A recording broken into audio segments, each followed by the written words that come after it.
Warning, this podcast contains brains. And spoilers.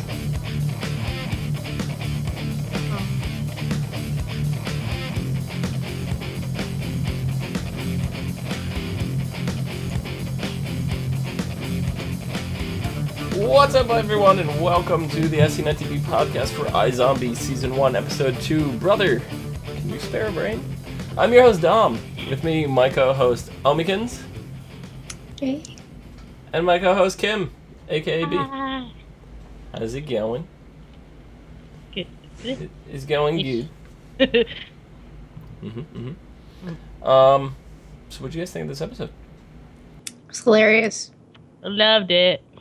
You only loved the 50 Shades of Grey joke. I didn't. That was your entire reason. You know what? I didn't even know there was a 50 Shades of Grey reference joke in there. I really wouldn't know. It was small and it was subtle. Is that? Oh, you mean? Oh, okay. You weren't talking about any like genitalia. Okay. No, I was talking about the joke. All right. It was an actual, comment that was It was short a comment and... that was made, not.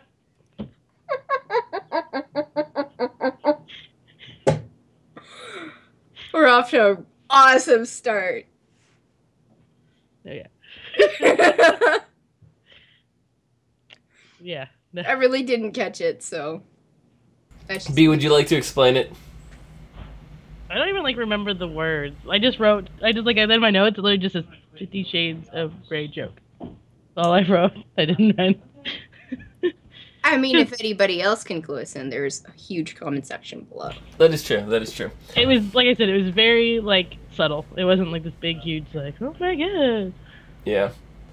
Oh my god! So, moving on. Yeah, so the episode started off with Major, Olivia's ex-fiance, coming to her house, her apartment, whatever, and dropping off a bunch of her things. Yeah, rub a little bit more salt into her wound, please. Well, yeah, that was the thing. It's obvious that he's obviously still in love with her. That's the case. Oh, he is, but he's trying to move on. Yeah, and that's which is really interesting, because and it's the overall arc of any show. It's you have the main character, and then you have the romance, or the person that everyone wants them to romance. Is he going to be that person, or are we gonna have someone else come in that sits in that spot? Like Blaine. That was another thought process when I was coming. Well, but he's a bad guy. Yeah, but the other zombie? Yeah, the other zombie. I don't think so. Yeah, exactly. The face. I don't know about that. But, so I want to see where that goes. I know at the end of the episode, she's like, "Oh, I want you," but she's all infused with that whole artist. But she's high on some artist brain. Yeah, exactly. But he does the right, that scene does perfectly the way it should. You don't want to obviously jump into that possible relationship, because we all know once that happens, the show goes downhill from there. Every time. Well, yeah, she exchanges a little bit of, juices with him, and he's a zombie. Well, yeah, that too. But, I mean, just in, juices. Story arc. Juices. Yes. This is going to now be the theme of the show. Mm-hmm. But you literally can't, it's just, you can't come, it's been 6 months. And he's literally what the fuck is wrong with you? Get the fuck out. Yeah. You can't, just slow, you gotta, there's gonna be hints. She was literally just cold to him, and then all of a sudden she's like, "Oh, I want you." And he's like, "Oh, here, let me jump into your lap." Yeah, fuck you. No way. It doesn't, no. As much as, sometimes you want that to happen, that's not how it works. Bitch, go get some sun and dye your hair.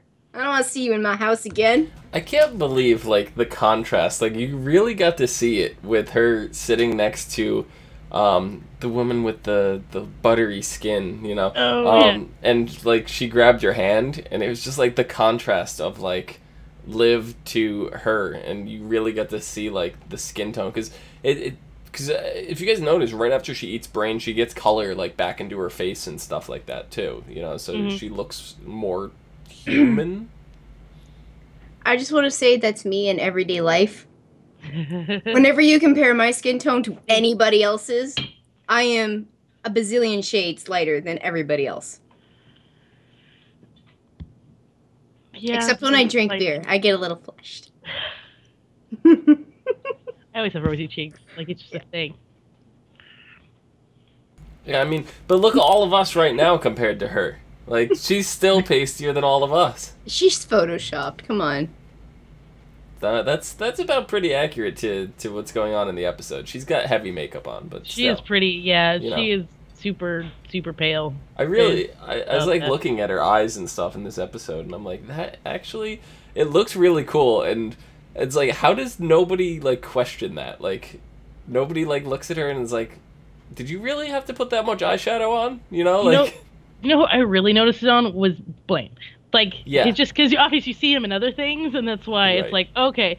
But you see him sitting there, and he's just, I don't know if he's paler or creepier, or that's, I mean, obviously I don't know if that's like the way they're trying to go with him, but he definitely just stands out a little bit more than she does. Like, he just gives off that creepy vibe.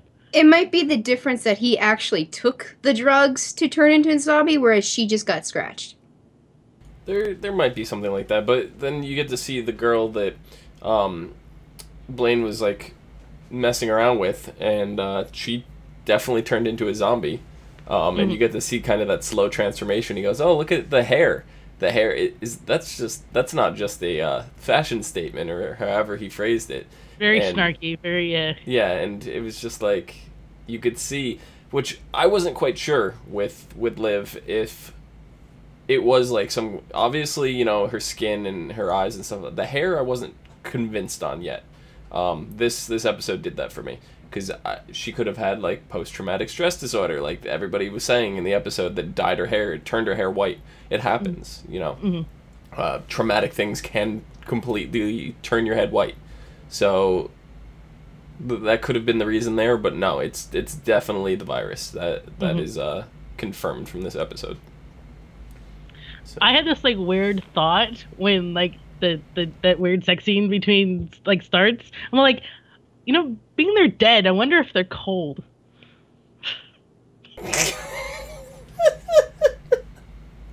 Yeah, we went there. We went there. Curious. You're curious. I don't know. Well, I mean, vampires are supposed to be cool to the touch, and they're undead, and zombies are supposed to be undead, so I guess they'd be cool to the touch too, but I mean, they still need to consume, and their bodies still need sustenance, and there's some sort of blood flow, so she would be warmer than, say, someone who doesn't have a beating heart. Yeah, I guess. What are you trying to say? I don't know. It was just cold, sir.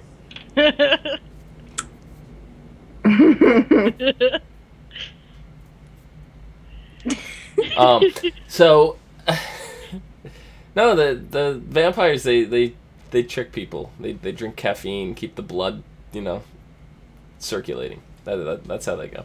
But okay. With her, she's eating hot sauce. So maybe that plays a part into it.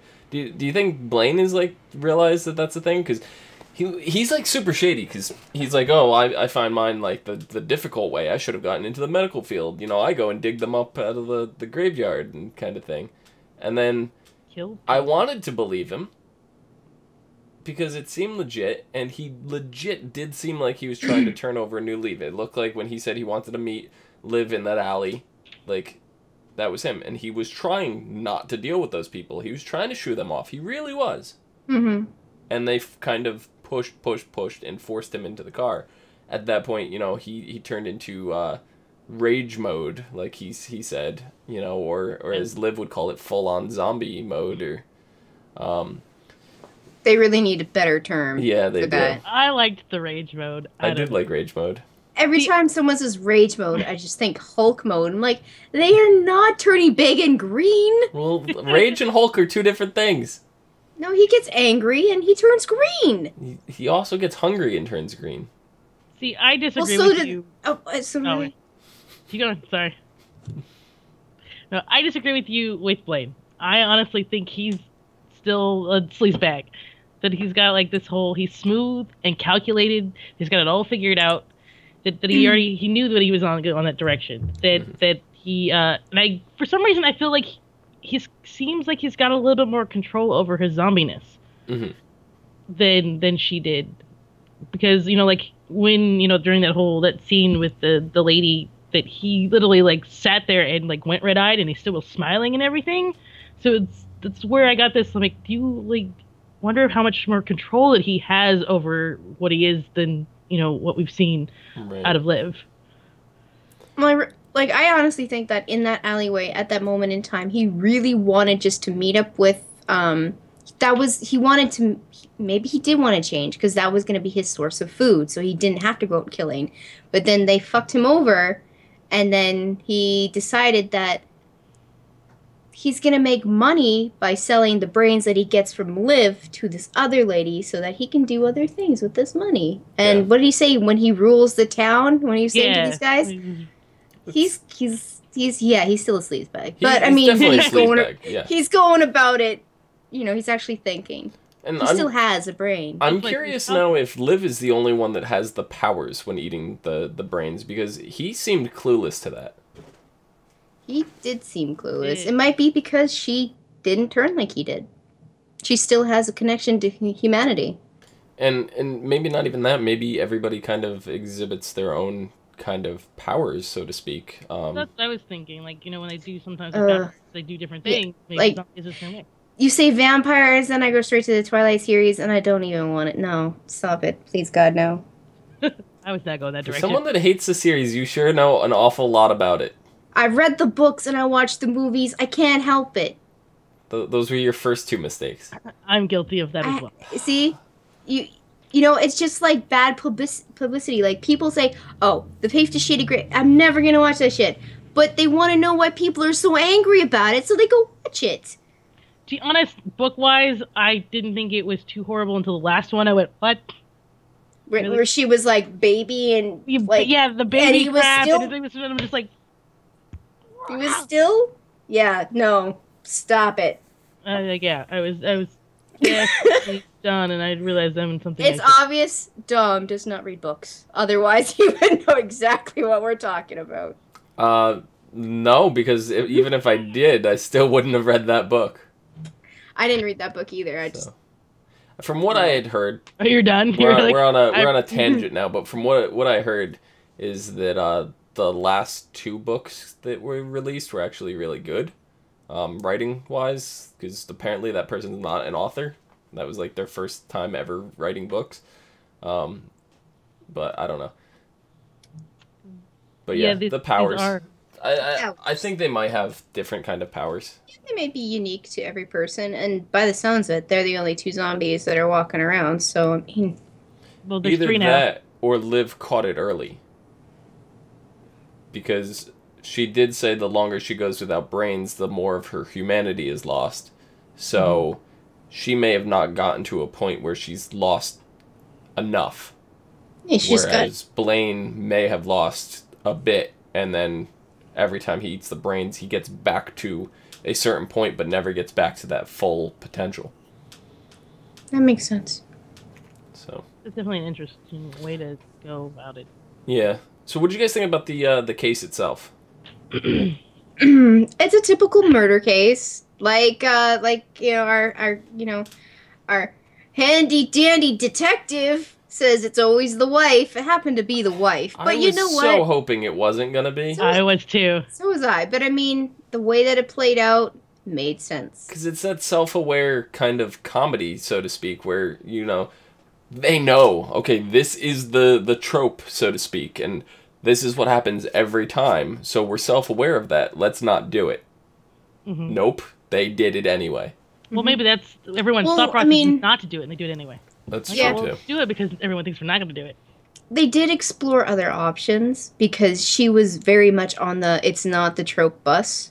Mm-hmm. So, I mean, just to appease her, Detective Clive decided that he was gonna, entertain her a little bit. I mean, they did bring the one guy into the interrogation room, and she was like, if she had glasses, she would have been peeking at him. I mean, Clive was super uncomfortable. Oh yeah, totally. Well, what, you got someone behind you giving him, this dude like, hey, hey, what's up? Yeah. Hey. Hey. Are you part Cherokee? Because you have nice bone structure. That was amazing. Like, oh my god. Oh, that was awesome. I'm actually 1/8 Cherokee. Thank you for noticing. She asked him if he had Native American descendant. He pointed out that it was. Oh my god, it was great. He turns around and goes. Literally, you can see the thought process in his head going. Do I need to get you to a room? Go away. Yeah, coming out, it's like you seemed awfully distracted in there. But the thing that she didn't only do it with the guy, she did it in the very first scene with that girl. Right. She was doing it at the same time. She was giving, the whole time. And the girl picked up on it immediately, and she put her hand on her. It's like, oh, look at this. Right. And that's when she went, oh, shit, what am I doing? So I'm curious if, I can't think of the guy's name that she ate. I'm curious if he was bisexual, if she's flirting with both genders, if that had any bearing into it, or if it was just... his emotions replicating into her needs and wants. The painter. I don't think so. I think he was a player for all the ladies. That's. Mm-hmm. I mean, they always talked about his muses, and they were always the paintings. I didn't see any guys there. It was all chickadees.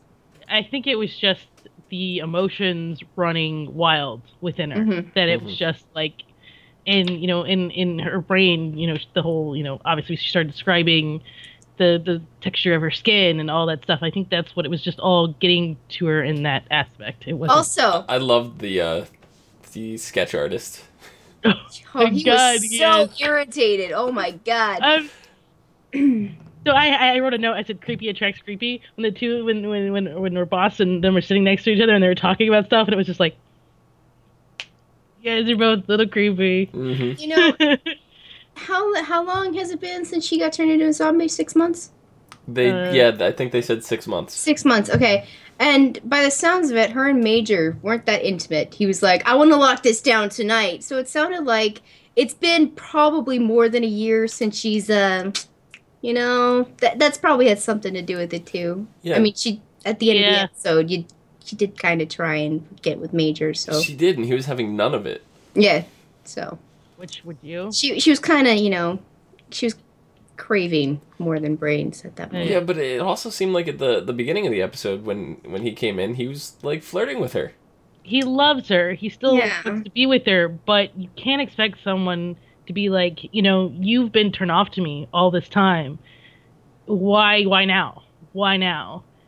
So it's like, no. She went through a very traumatic experience. He's aware of this. Well, he knows, but he doesn't know everything. She has not talked to him. She's not if she giving him, came out and was like, hey, by the way, I'm a zombie. Do you want to go have sex? He'd be like, no. I mean, it is kind of smart on his point. I mean, you can't let someone get into a bad habit from another bad habit. Yeah. You have to let it ease its way through. If he's truly interested, he just shoot her away just so that there was distance, so that things could calm down and he could take it on and she could take it on. It's one of those gradual things that you have to work back to. Yeah, you can't just jump. Sometimes, I mean, friendships sometimes work like that. You can not talk to someone for a year and all of a sudden, yeah, sure. But when it comes to a relationship, it's a whole nother thing. She broke his heart. It's not going to be something... But she left her heart in San Francisco. I hate shirts like that. Yeah, that was horrible. Like, well, at least Payton's going to get a juice maker out of it. Yeah, juice makers. God, I want to slap her so much. Oh, I hate her. I hate her so much. Yeah, I don't like her either. I really don't. She's the worst friend. She's the worst. Isn't she? Wait, is she a friend or is she her sister? That's her friend. That's her roommate friend. Okay. She doesn't have a sister. She has a brother. She's a Okay, yeah, I know decent roommate because she keeps shit clean, but she's a bad, horrible motherfucking friend. I hate her. and her character comes in like the stupidest times, and it's just like so far I've not seen. I'm like, why are you here? Yeah, Why are you? She's like, should I be here right now? And I was like, no. No, get the hell out. The thing that No really one bothered me about Payton with this episode was you finally see passion from your best friend. You finally see it, and you sit there and say, that's stupid. Why are you doing that? Mm-hmm. No, you encouraged the fuck out of her. Yeah. Like, I was like, I wanted to just reach the screen and strangle this freaking lady that does not exist. And I have to say that painting at the end was amazing. It was really good. I'd hang that on my wall. Oh yeah, me too. I didn't think it was that good. I think if I gave a paint set to like my 10-year-old cousin, he could do just as good. You don't understand. No, you don't. You're obviously a guy, and you have no say in this matter. Obviously a guy. You're I would hope obviously so. a guy. I sure as hell would hope so. This is where I really wanted. This is part of like my ranting process. Was this whole this artist thing that I really. That's the wrong part of the clothing to check.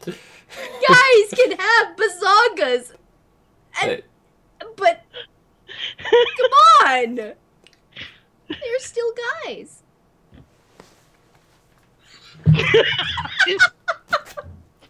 Yep. Oh my god. Okay, rant on, please. Yes. Moving on. Trying to change the subject. Anyway, this whole artist thing, and her now is, seeing the world differently because you're seeing the world through an artist's eyes. They pick up on every little detail, every little color, every little texture, every little change in the world around them, because everything can become a piece of, their imagination. I hate you right now. And can see that because I'm losing my train of thought. I hate you. The shirt was cerulean? Yeah, the cerulean. Color. It was cerulean. It is a color. It is a color. Things are no longer just, green and red and, purple. They, they become the other, shades cerulean. Of a piece of a piece Salmon. of grass is no longer, just green. It's 4 shades of green and some yellow. And 50 shades of gray.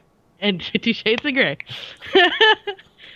So it's she all of a sudden, because we know if you like read some of the stuff that they're supposed to bring that now her being dead is bringing more life out of her. And this episode is really when we start to truly see that she's trying to be alive, and through the artist's thing, which I really like. I like that she herself wanted to hold on to it. I'd like to see her continue to hold on to that a little bit to the next, as her character. I'm curious of how quickly it takes to dull these senses and how much of it is retained. Like, does she lose these abilities over time? We didn't really see any of the red symbolism that we were expecting from last week to carry over. Like, that was not a thing here. I didn't see any signs of kleptomania. They mentioned it, but they didn't.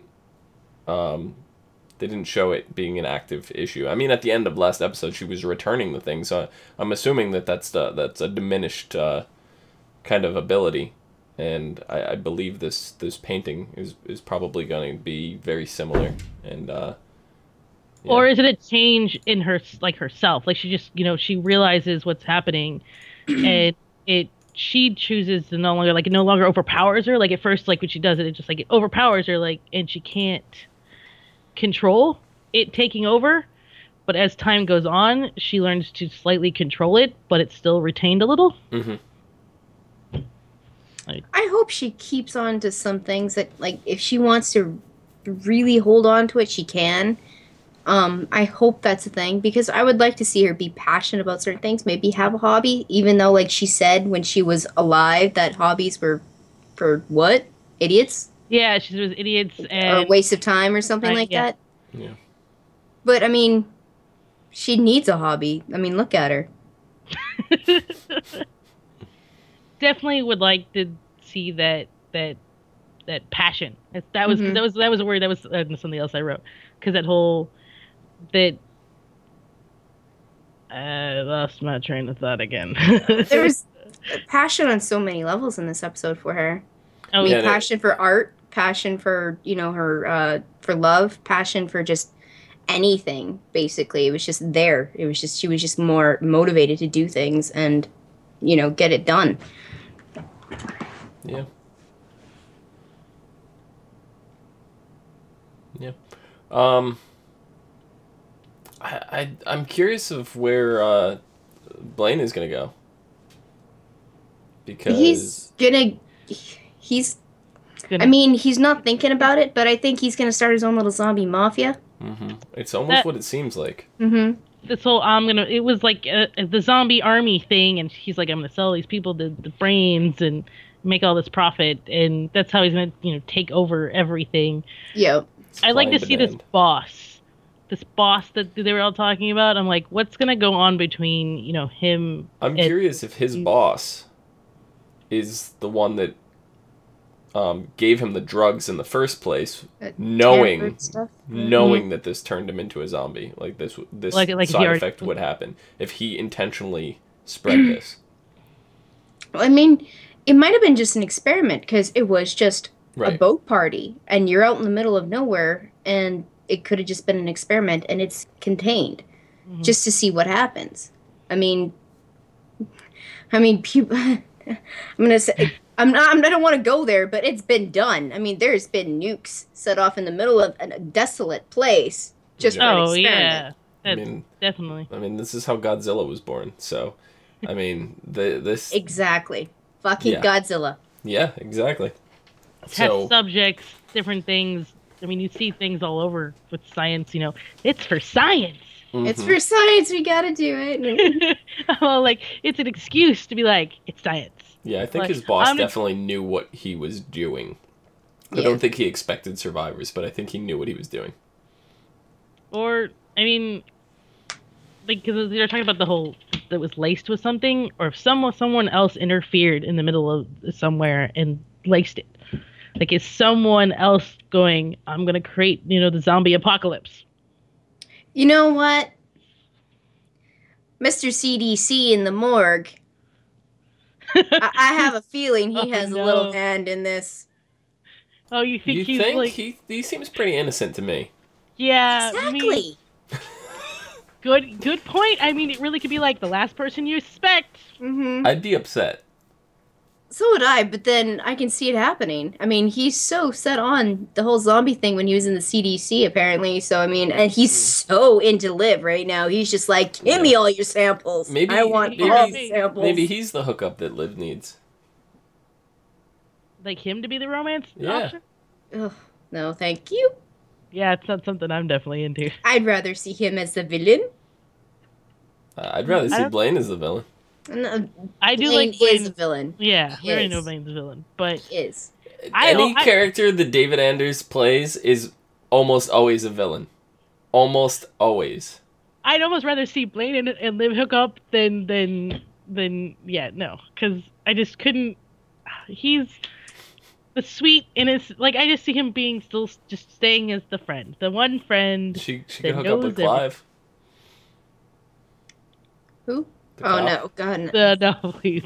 No? You know, Clive just needs to be his own person right now. He doesn't need to be connected to anything. He just needs to be Clive because He he's seems so- amazing. He seems so out of place, but like in the center all at the same time. I know sometimes he is a little awkward. Like, he's kind of like Yeah. awkward. I can He's feel more that awkward awkwardness. than Liv is, and Liv's supposed to be the awkward one. He's kind of awkward, like when he said he'd shoot his grandma if she had a scratch in the zombie apocalypse. He didn't Oh, care. yeah. He wasn't He making was any all like, "You're mistakes. I don't care. Don't even care." He's awkward like that. He's very, very forward and he's blunt. Yeah. I mean, that's what makes him a little unnerving, but I like him. Yep. I do like his character.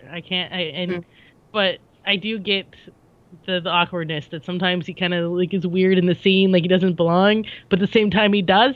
So Yeah. Yep. But then again, he is new to the department, right? So Yeah. This is true too. He is a transfer, so. Mhm. Yep. still trying to get the hang of things. Mhm. You guys have anything else for this week? I don't know. That crazy dude she was hitting on tried to kill her. Oh yeah, but she kicked his ass though. She went crazy mode. Oh yeah, I was all like, yeah. She went rage mode, but she had it under control. Yeah, all she did was headbutt him a little bit. Yeah. Which the jerk face totally deserved. He totally deserved it. Jerk face. That's his name, by the way. Yes, it's jerk face. What did Clive immobilize him and say we need another pair of handcuffs? Can you get it from the car? Yeah. Yes. Yep. I can't remember what he did exactly. He just kind of punched him or something. I don't remember now. That's all I know is that Clive did it. Yeah, I think he punched him again and they landed on the ground and oh, okay, we need another handcuffs. Yeah. I mean, other than him causing a little trouble near the end, I mean, that's about it for me. I was worried what was gonna happen. When he got in there and he was just being all creepy, and I'm like, oh god, what are you gonna do? And I was thinking that maybe she'd accidentally turn into a zombie or something for a second. I'm like, oh god. I'm just worried she's gonna scratch the wrong person, in an altercation like that, because all it takes is one scratch. Oh yeah. Or one sexual hookup. Apparently, yeah. Apparently that accomplishes it too. The exchanging of the juices, yeah. Yep. Should get some ShamWow panties, ladies. So next episode is called The Exterminator. As Liv and Detective Babineau, Clive? Yeah, Clive. Clive. Investigate a hit-and-run case. They discover the victim was a sociopathic hitman responsible for the murder of a tech entrepreneur, a case that Payton is prosecuting. So, pause for a second. It's going to be interesting that Liv is going to be... working with Payton. Well, no, not that, but Liv's going to be eating the brain of a felon. Oh. We mentioned this. Yeah. I'm surprised they jumped into this so soon. We're only 3 episodes in, and they're already going with what seems like would be something you would want to save for later, but they're jumping in, so...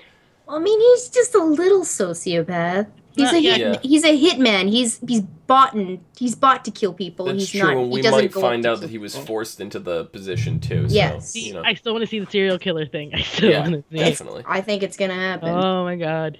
Anyway, Liv and Ravi dig deeper into a supposed zombie sighting that was posted online when which leads Liv to make a surprising discovery about someone from her past. Major moves on with his life, and Payton is shocked by Liv's reaction. So,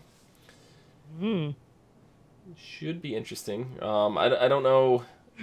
I mean, it's almost impossible to speculate on who from her past, because we know very little about her. It can be anyone. The only people we know is her brother, her mom, her roommate, and ex. Yeah. I mean, do you consider 6 months in your past? I consider 5 minutes ago my past. Okay, well then the past could just be the girl that invited her to the party. Good point. Yeah. Ooh. Could be. That's interesting, because we have no idea what happened to her, and she went to the party, obviously. Yeah. Yeah. I thought they said that there were no survivors. So, if it was a zombie person, whatever, then yes. But well, I mean, I think if more people survived from the boat, that we'd start finding out a lot sooner than we did. As being part of the undead community, do you really need to breathe while you're underwater? No. So do you think zombies need to breathe? No. There's probably more survivors than we think. Maybe. Dun, dun, dun. Anyway, that is our show. So, Nikki, where can the people find you? They can find me on Twitter at LadyVenom24, LadyVenom24. Kim, where can the people find you? Why are you moving up there? On Twitters and all the other things. It's Huffity Puffity, HUFFITY, And it's moving all over the place. Oh my G. You can find me down below at Phenomenon, PHENOMEDOM. And you can find us all on Facebook, Gmail, G+, Twitter, MySpace, and right here on YouTube at /ASOTVpodcast for some more podcasts for some of your favorite TV shows. You're the only one using MySpace. Only one. I didn't make it. Until next week. See you guys later. Bye. No, I want hot sauce. I had jam and jalapeno wings today. Oh. Yeah. Sounds delicious. They're so good. I had Asian zing with chicken, but not Buffalo Wild Wings.